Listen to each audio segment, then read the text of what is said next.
Salut tout le monde et bienvenue dans cette nouvelle revue de presse. Après la fin de la première journée des phases de poule de Coupe du Monde riche en buts, c'était les débuts des deuxièmes matchs de poule hier soir et on a également eu droit à une pluie de buts. A commencer par la Suisse qui s'est brillamment imposée 4-1 face à la Bosnie. Après un premier match nul décevant face au Qatar, les bourreaux de l'équipe de France au dernier Euro devaient se racheter et c'est chose faite.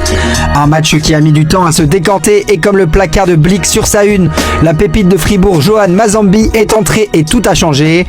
Il aura fallu 3 minutes à Saint-Johan pour faire sauter le verrou bosnien poursuit le quotidien dans ses pages intérieures alors que le milieu est également l'auteur du troisième but de la Nati. Coaching gagnant donc comme le mentionne l'équipe pour une Suisse bien aidée par l'infériorité numérique des Bosniens à 10 minutes du terme alors que le score n'était que de 1-0. Un succès qui permet aux coéquipiers de Granit Xhaka, également buteur, de prendre la deuxième place du groupe derrière le Canada. Justement, les Canadiens jouaient également leur deuxième rencontre cette fois-ci face au Qatar et ont fait carton plein. Score final 6-0 dans un match dominé de la tête et des épaules que les Qataris ont terminé à 9 pendant les 40 dernières minutes. Si les Canadiens peuvent se réjouir de ce résultat grâce notamment à un triplé du Lillois Jonathan David qui les rapproche d'une qualification, la terrible blessure d'Ismaël Koné sorti sur civière est venue entacher la fête. Sur un contact d'apparence anodin, le milieu de terrain s'est effondré, puis a regardé sa jambe clairement tordue entre stupéfaction et douleur. Une blessure qui a choqué beaucoup de monde sur les réseaux sociaux, mais aussi le coach canadien Jesse Marsh qui a réagi après la rencontre. J'ai entendu l'os craquer, tout le monde était remué sur le banc, bien sûr à cause de la nature de la blessure et parce qu'Ismaël représente une grande partie du cœur de l'équipe. Ce sera une grande perte pour nous, il avait été formidable lors des 2 premiers matchs. On l'a vu saluer la foule et rassurer les gens. Cela dit tout de la personne qu'est Ismaël. Enfin, le Canada n'est pas le seul pays haut en forme puisque le Mexique s'est également imposé au petit matin heure française face à la Corée du Sud 1-0 grâce à une réalisation de Luis Romo.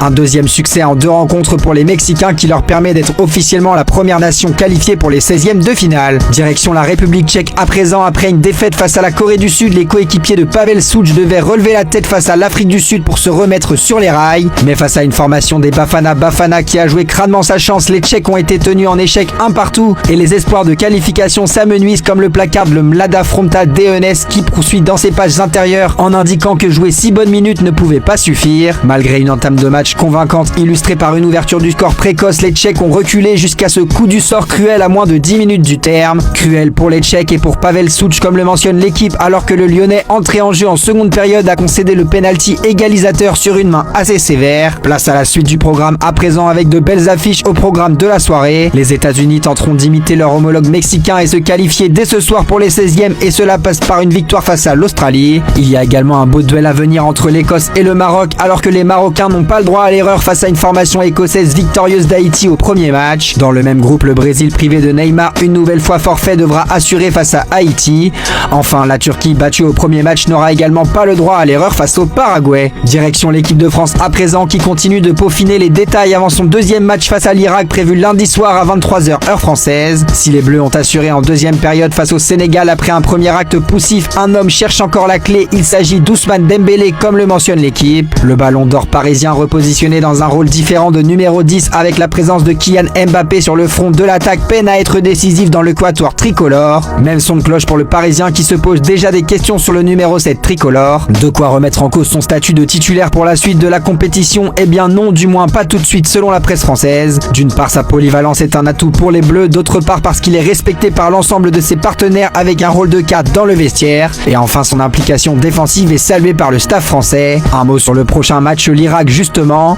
Si l'on pouvait penser que la France pourrait procéder à une légère revue d'effectifs face à un adversaire présumé plus faible, il ne faut pas s'attendre à d'énormes chamboulements dans la composition de Didier Deschamps. En effet, selon les dernières informations, le sélectionneur ne prévoit pas ou très peu de turnover, conscient qu'un deuxième succès en 2 rencontres donnerait de l'air à l'équipe de France avant le 3e match prévu face à la Norvège.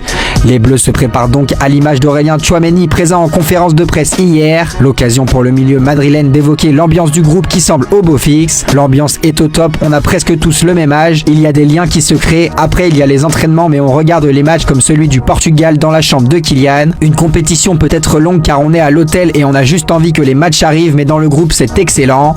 Espérons que la bonne humeur règne le plus longtemps possible. Un mot sur le Portugal à présent, où la bonne humeur n'est pas vraiment le mot d'ordre après un match nul décevant face à la République démocratique du Congo. La presse portugaise reproche notamment à Roberto Martinez de favoriser Cristiano Ronaldo en l'alignant titulaire malgré des dernières prestations peu convaincantes. Et les dernières nouvelles ne rassurent pas la presse locale et continuent d'alimenter la polémique. En effet, le sélectionneur de la Seleção, qui a annoncé son départ à l'issue du mondial, serait en discussion avancée pour rejoindre le club d'Al Nasser où évolue justement Cristiano Ronaldo. De quoi continuer d'alimenter les tensions à l'image d'O-Globo qui s'interroge. Même constat pour l'équipe qui se demande qui commande. En tout cas, pour l'heure, tout porte à croire que CR7 sera à nouveau reconduit pour le second match face à l'Ouzbékistan. On referme cette page Coupe du Monde pour parler mercato à présent.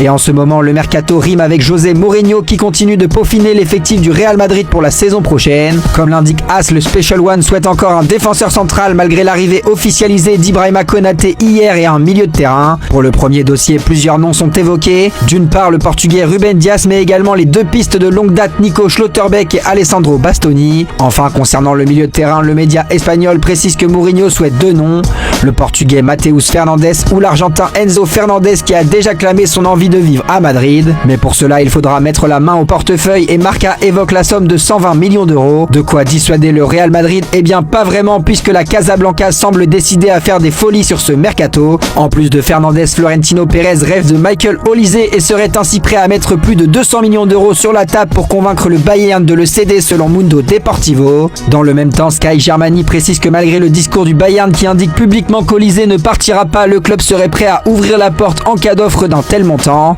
Et pour cela, Madrid serait même prêt à sacrifier deux stars si l'on en croit les informations de Marca. Le premier serait ainsi Federico Valverde et le Real sait qu'il pourrait tirer un gros chèque d'une vente de l'Uruguayen. Enfin, le second plus surprenant serait Aurélien Tchouaméni.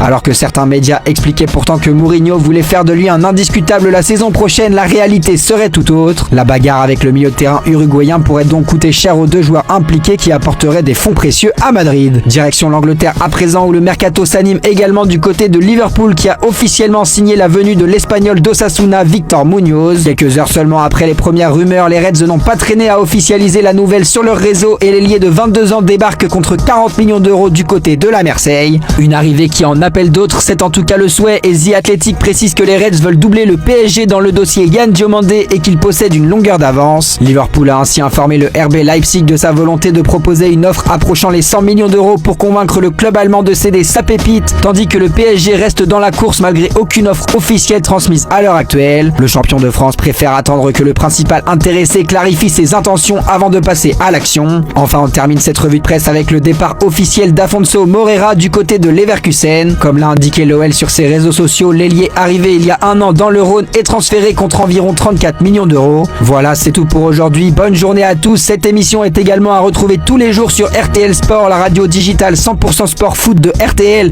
et en podcast sur rtl.fr. Et nous, on se retrouve en fin d'après-midi pour le JT Foot Mercato.